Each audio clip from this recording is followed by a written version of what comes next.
falta tener la oportunidad de platicar después de Núñez porque ya me abordó la mitad de la charla, ¿verdad? Y no fue un análisis de coyuntura, sino fue realmente un tema de Congreso, ¿verdad? ¿En dónde estamos en la actualidad? ¿Dónde está el Congreso, la reputación, el prestigio de la gente piensa que no es una república y dónde deberíamos estar de acuerdo a lo que mandan las normas nacionales, internacionales y sobre todo que la población espera? Hablar de técnica legislativa, que es parte de la charla, tendría yo que dar una charla primero del trámite de la ley, que no lo voy a hacer, ¿verdad? Vamos a invitarnos también con la Fundación CIPU, la CDDI, todo, y otras organizaciones, a el relanzamiento de un manual de cómo elaborar proyectos de ley, y no para los diputados y diputadas, sino para los asesores y para la sociedad civil. Porque yo coincido con Eduardo en el tema de que un diputado no debe ser un todólogo, y menos dedicarse a la parte de redactar las leyes, de ponerse a ver el trasfondo y todo. El tema no es ese. El tema del diputado o la diputada es un tema eminentemente político. Probablemente hay técnicos, ¿verdad?, que han logrado llegar al Congreso de la República. Tiene que entender que el momento que llegaron al Congreso de la República dejaron de ser técnicos para convertirse en políticos. Si un organismo del Estado es eminentemente político, es el Congreso de la República. Aquí y en cualquier parte del mundo. Y es que cuando hablamos de el montón de partidos políticos, la fragmentación, yo quiero contarles que eso es el sueño de los constituyentes. La constitución anterior hacía el trámite para inscribir un partido político exageradamente engorroso, totalmente a propósito, para que se inscribieran menos partidos políticos. Dicen ustedes que hasta que no se terminara el trámite de un partido, no podía empezarse el trámite del partido que seguía en fila, ¿verdad? Además, ahora que creíamos, porque el MP se ha metido al tema político, en aquel entonces había una obligación de darle parte al Ministerio Público para que investigara a los integrantes del partido político, y de acuerdo al dictamen del Ministerio Público, el partido se parqueaba. De ahí nace la idea de los constituyentes de sacar, ¿verdad?, a la parte penal en cualquier otra parte y dejar la formación y funcionamiento de los partidos políticos y todo el proceso electoral única y exclusivamente en la ley electoral. Y esa es toda la confrontación que tenemos entre constituyentes y el otro sector, si lo queremos llamar. Por eso la Constitución hasta prohibía que partidos de cierta tendencia ideológica fueran inscritos. Esa fue la coyuntura con la que llegamos a esa Asamblea Nacional Constituyente, ya con el presidente Cerezo encabezando las encuestas, y aquel entonces decía: no le van a dar posesión. ¿Verdad? Es comunista, la democracia cristiana, el sector privado no lo va a dejar, los militares tampoco. Y eso nos ayudó muchísimo. Y voy a tomar ese ejemplo de lo que se decía en aquel entonces, de cuando el presidente ya estaba encabezando las encuestas, y lo digo con él aquí enfrente, porque esa bola de decir que no le iban a dar posesión, de que no le iban a dejar gobernar, de que se iba a repetir el fraude porque no querían que el Canchito llegara, muy patojo, muy izquierdista, y venía a romper todos los esquemas, y eso es lo que se decía. Al final llegó y tuvimos ¿cuántos intentos de golpe de Estado? 4 intentos serios, 22 intentos de golpe de Estado. Si ahora la bola es de que van a de captura y todo el mundo vive muerto, nosotros dormimos con la pistola bajo la almohada. Y así se construyó el sistema democrático, que tanto costó. Pero la Asamblea Nacional Constituyente tiene una ventaja que no vamos a volver a tener nunca más. Y digo nunca más. Es que ningún partido político está en el poder. Gobernaron los militares, convencidos como institución de que tenían que devolver el poder a los civiles y retornar a la democracia, porque no podían manejar los dos temas. No podían continuar con el conflicto armado y dirigir el país. Sin embargo, tampoco había campaña política, si apenas habíamos logrado que dejaran que reconstruyéramos los partidos. Eso sí se limpió la casa. Yo pertenecía al Partido Revolucionario, cómplice del último gobierno militar, del fraude electoral, digamos así. Entonces automáticamente el Partido Revolucionario tenía que estar fuera. Y cuando fuimos a convencer a los militares que nos dejaron adentro, dijeron sí, pero no repite nadie en el comité ejecutivo, mucho menos ninguno de esos gobiernos puede ir de candidato a la Asamblea Nacional Constituyente. Hubo que reconstruir los partidos, repetir asambleas, y ahí se volvió una escuela, el ABC de la política, porque ahí era asamblea tras asamblea tras asamblea para poder correr y estar listos a la Asamblea Nacional Constituyente. Pero había algo que los unía, aparte que ningún partido político estaba en el poder, no estábamos en campaña, ningún alcalde era nuestro, mucho menos un gobernador. En la campaña no podíamos ofrecer lo que ahora se acostumbra a ofrecer y que nos ha desviado el tema: obras, plazas, cartas de recomendación para subir de categoría en el empleo, nada de eso. No teníamos el poder para hacer gobierno, se están gobernando los militares, y nuestra promesa de campaña no podía ser: si yo gano voy a ayudar a tu hija a que le den la plaza que tanto ha querido. Si yo gano voy a pelear que las plazas sean para la gente del partido y fortalecemos el partido. Si plazas no había. De hecho, se decía que los constituyentes íbamos a ser anónimos, que los militares ya tenían hecha la constitución, que solo íbamos a ir a dar la cara.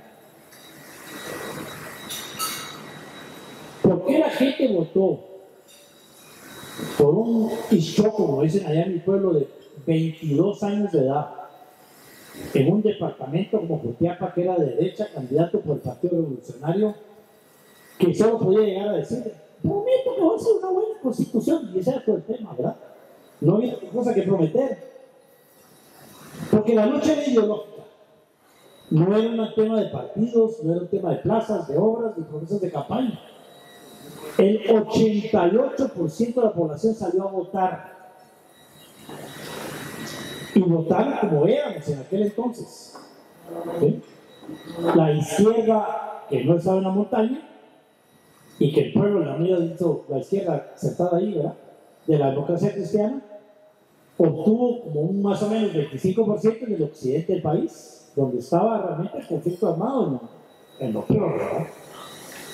La derecha conservadora en aquel entonces, inscrita en la Internacional Anticomunista del MLN, ganó en el oriente del país, donde estaba el anticomunismo, ¿verdad? Que yo todos los días digo que el comunismo murió, pero el anticomunismo está más vivo que nunca, ¿verdad?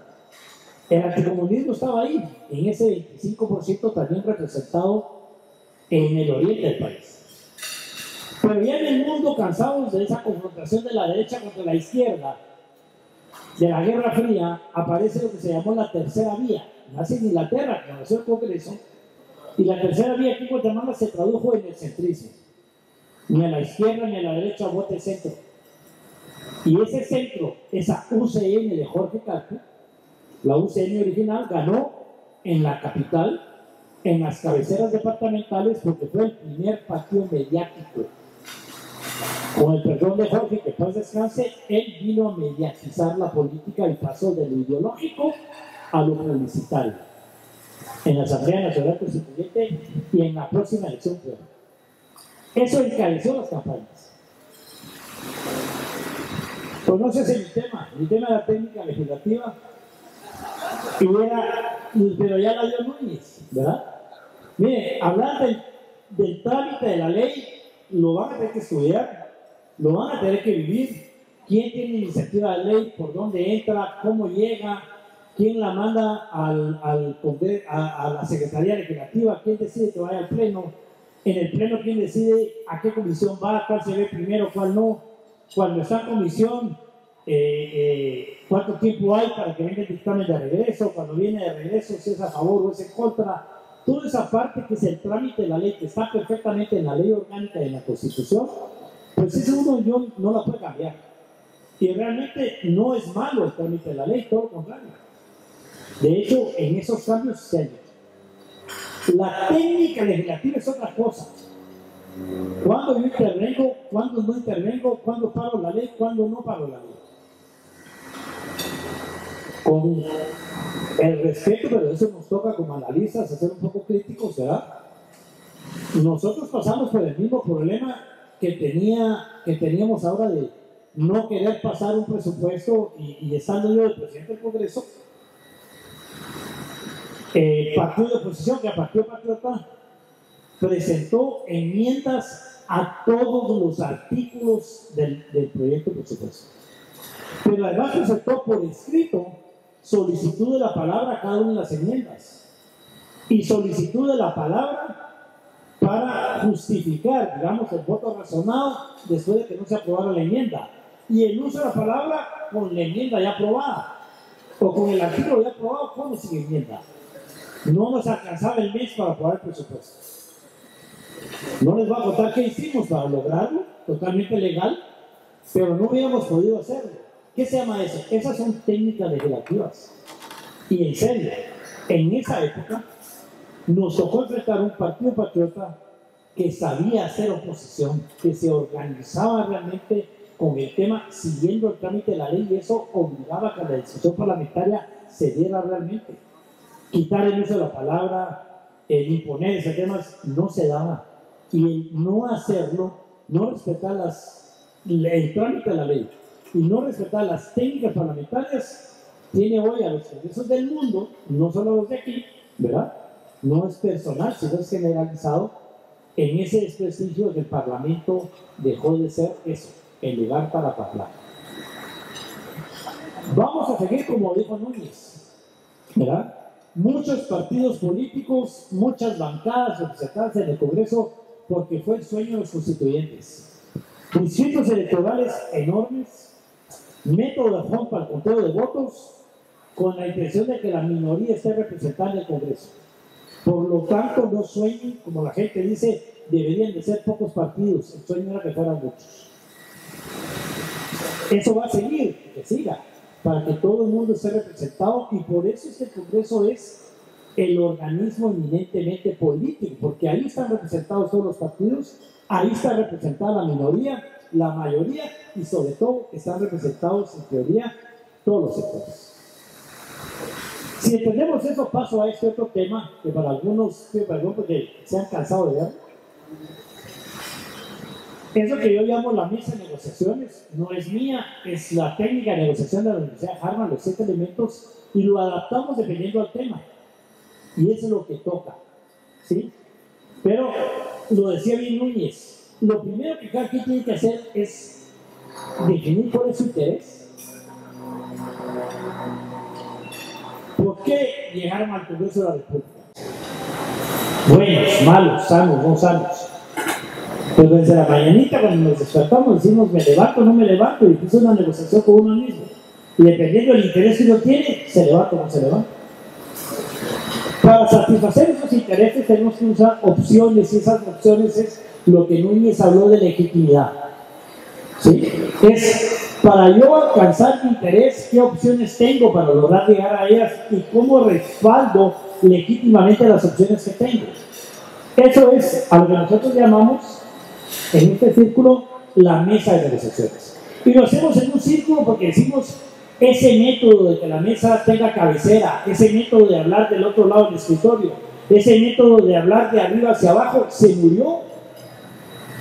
Y especialmente en el Congreso de la República debe haber equidad, igualdad, que las mesas sean redondas, que quien nos llega a visitar no se sienta minimizado frente a quien tiene el poder, se tiene que sentir representado, se tiene que sentir bien recibido. Y eso empieza ¿desde dónde? Desde el partido.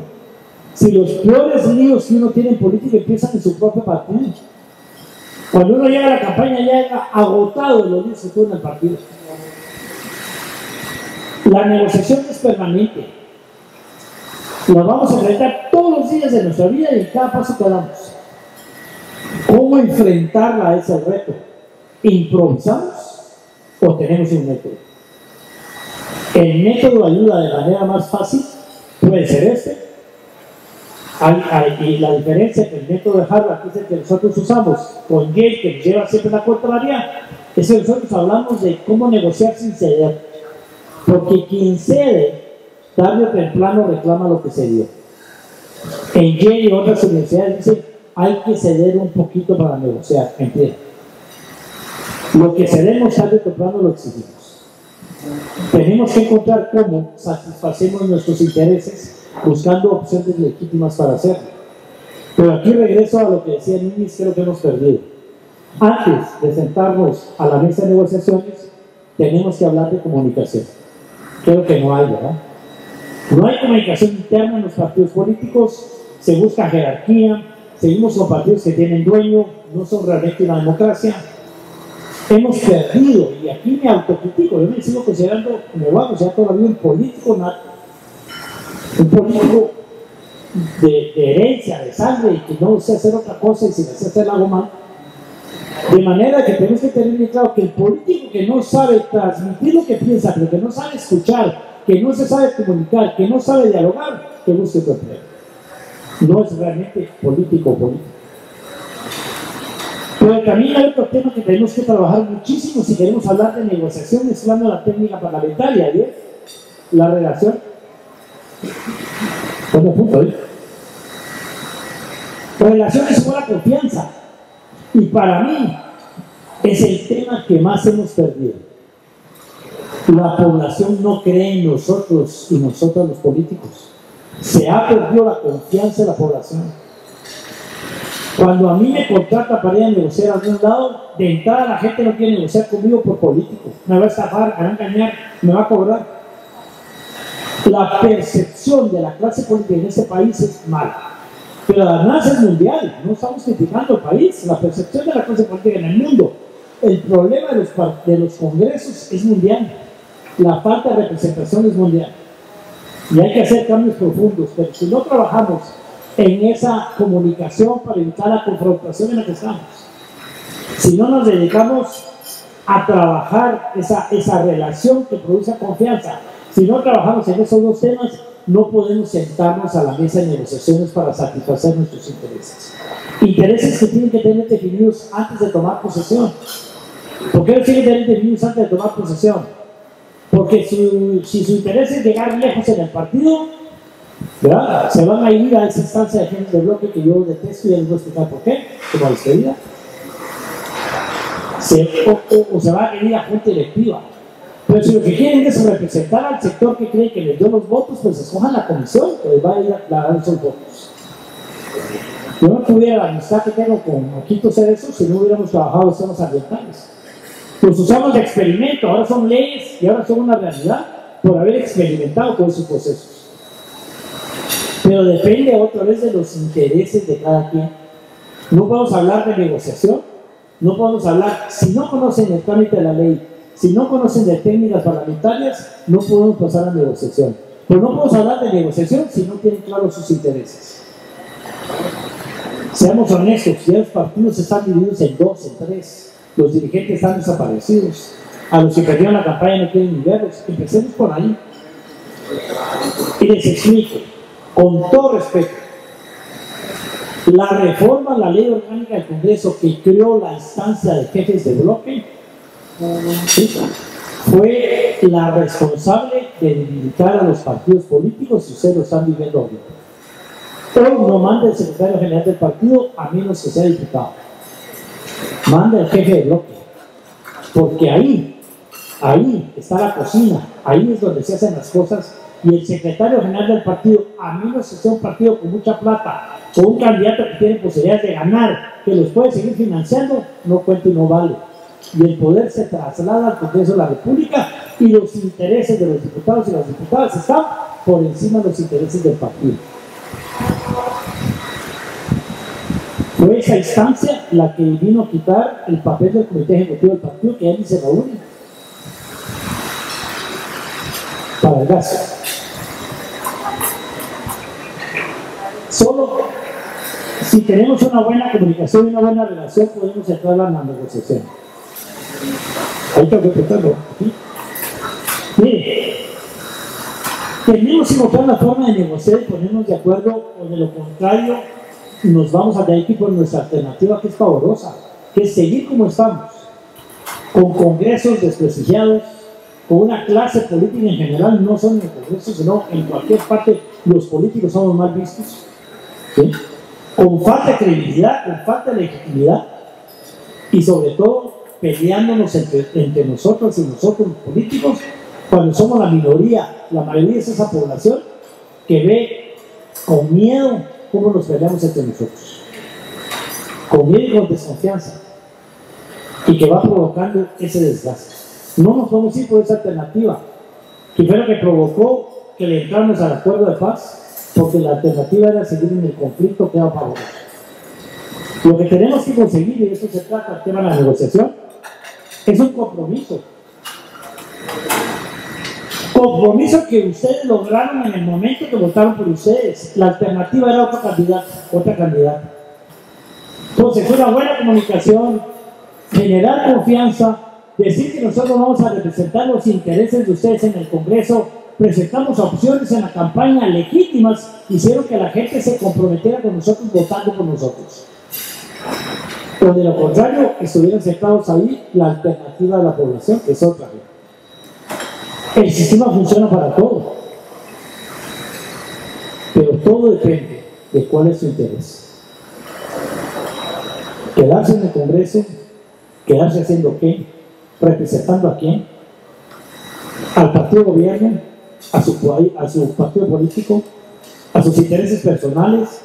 Lo dijo Núñez, a los intereses de un gremio que es legítimo, en otras partes es transparente, a los intereses de quien nos llevó a la campaña para pagarles el haber trabajado gratis para ustedes, a los intereses de mantener el sistema como está o a los intereses de cambiarlo. Antes de saber si van a jefes de bloque, a junta directiva o a qué comisión van, definan sus intereses o la negociación ni siquiera puedan ganar. Suerte.